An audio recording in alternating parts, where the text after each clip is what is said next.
नमस्कार, मैं हूं डॉक्टर वाई राखी और इस वक्त आप अपना और मेरा दोनों का यूट्यूब चैनल देख रहे हैं जिसका नाम है 5 मिनट स्टोरी।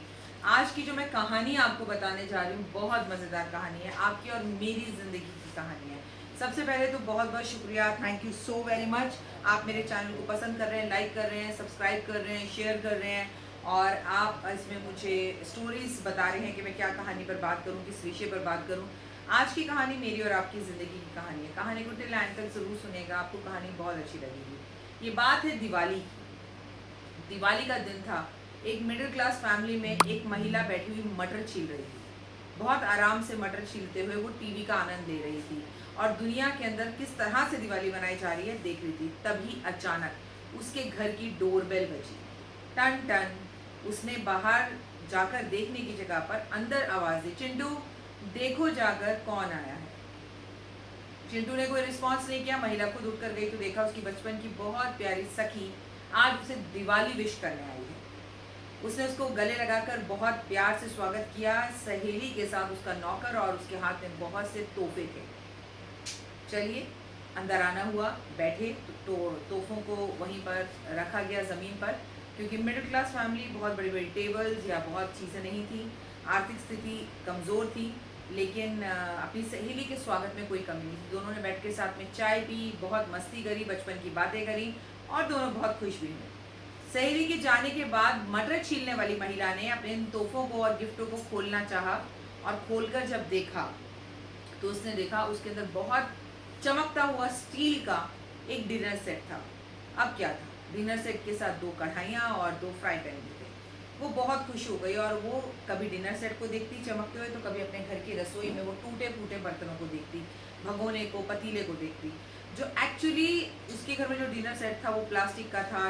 टूटे हुए चम्मच थे, टेढ़े चम्मच थे, भिगोने टूटे हुए थे और जो चाय वाले थे उसका हैंडल नहीं था।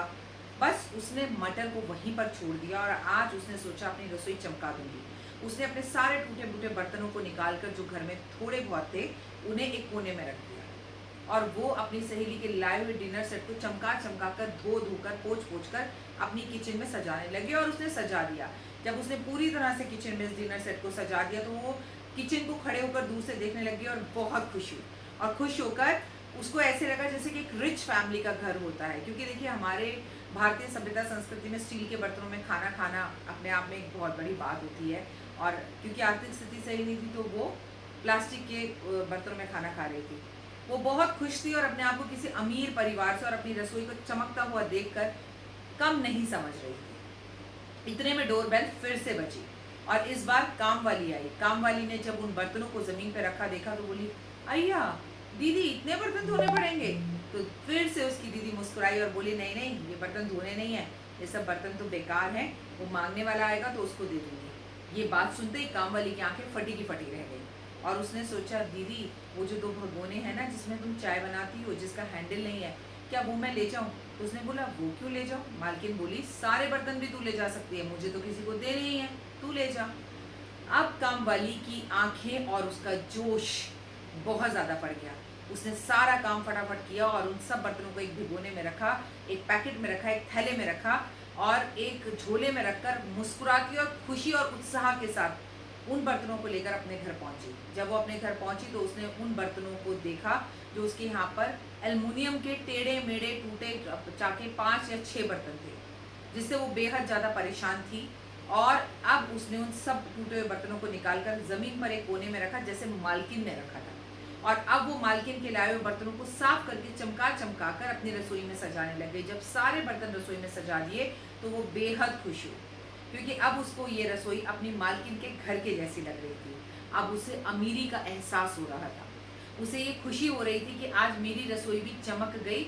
अब इन बेकार एल्युमिनियम के बर्तनों से कम मैं प्लास्टिक के बर्तनों पर तो आई। इतने में फिर से डोरबेल बजी। इस बार मालकिन की नहीं, काम वाली के घर पे किसी ने ठक ठक करी। ठक ठक करी तो बाहर गई, बूढ़ा बाबा बैठा था। बूढ़ा बाबा बोला, कुछ खाने को दे दो बच्चा, 2 दिन से भूखा हूँ, किसी ने कुछ नहीं दिया। बस फिर क्या था, उसने कहा, हाँ हाँ बाबा आज मैं बहुत खुश हूँ, मैं तुम्हें दूंगी। वो अंदर गई और चावल डालने के लिए भिगोना ढूंढने लगी कि मैं बाबा को चावल दे देती हूँ, रात के बने हुए हैं। पर अब चावल दे किसमें, क्योंकि सब तो बर्तन नए चमकीले हैं। उसने अपने उतारे हुए एल्युमिनियम के बर्तन में बाबा को चावल दिए और बाबा ने चावल खा लिए और भगोना वापस करने लगे। तो बोली काम वाली कि मुझे भगोना नहीं चाहिए, ये तुम ले जाओ और इसमें तुम चावल रोज खा लेना। इतने में बाबा की नजर किनारे पर पड़े हुए बर्तनों पर पड़ी। बोले और वो बर्तन? तो बोले ये सभी मुझे फेंकने हैं, मांगने वाला आएगा तो दे दूंगी। तो बाबा बोला मुझे दे दो, कोई दाल देता है, कोई सब्जी देता है, कोई चावल देता है, अलग अलग बर्तन हो जाएंगे, इसे मैं रख लूंगा, खा लूंगा और बहुत सालों बाद मेरे पास खाने के लिए एक चम्मच भी आएगा, चाहे वो चम्मच टूटा हुआ ही है, बट मैं इतने साल बाद चम्मच से खा लूंगा। काम वाली बोली हाँ हाँ बाबा ले जाओ, सब उठाओ और अपने झोले में भरकर ले जाओ। फिर क्या था, बाबा ने सब कुछ उठाया, अपने झोले में भरा और बाबा बहुत खुश हो गया। इतना खुश कि उसको लगा जैसे उसको पूरा जहां मिल गया हो और वो उन बर्तनों को लेकर आराम से अपनी ओर चल दिया। इस कहानी से हमें क्या सबक मिला?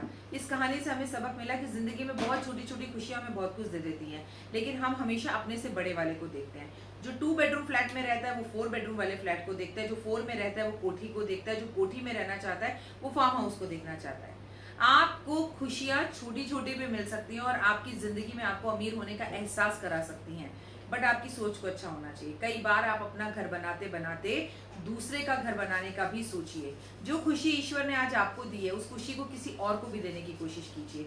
जब आप 2 जोड़ी कपड़े खरीदे तो अलमारी में से 2 जोड़ी कपड़े निकालकर जिसके तन पर कपड़ा नहीं है उसे देने की कोशिश कीजिए। यकीन मानिए जिंदगी खूबसूरत हो जाएगी। अपने से ऊंचे को नहीं, अपने से नीचे को देखिए और खुशी को ढूंढने की कोशिश कीजिए। खुशी कोरोना ने हमें ये तो बता दिया, मॉल्स में घूमकर कपड़े लेने में या बड़े बड़े बैग पर्स लेने में या पिक्चरें देखने में नहीं है। खुशी अपने परिवार के साथ आटे का हलवा बनाकर खाने में भी है। जी हाँ, आज हमारे घर में बनेगा आटे का हलवा, इसलिए सुबह से ये सोचकर ही मुझे खुशी हो रही है कि आज शाम को खाने के लिए मिलेगा आटे का हलवा। और ये बात मैंने देव के साथ शेयर भी करी, क्योंकि इस आटे का हलवा जो शाम को मेरे लिए लकी बनाने वाली है चाय के साथ, ये सोच कर ही मुझे कितनी खुशी हो रही है कि वाओ, दिल्ली में हो रहा है बारिश का मौसम और आज मुझे मिलेगा हलवा। तो आज आप भी अपने घर में हलवा जरूर बनाइए और इस कहानी का लुत्फ लीजिए। फिलहाल दीजिए इजाजत, नमस्कार।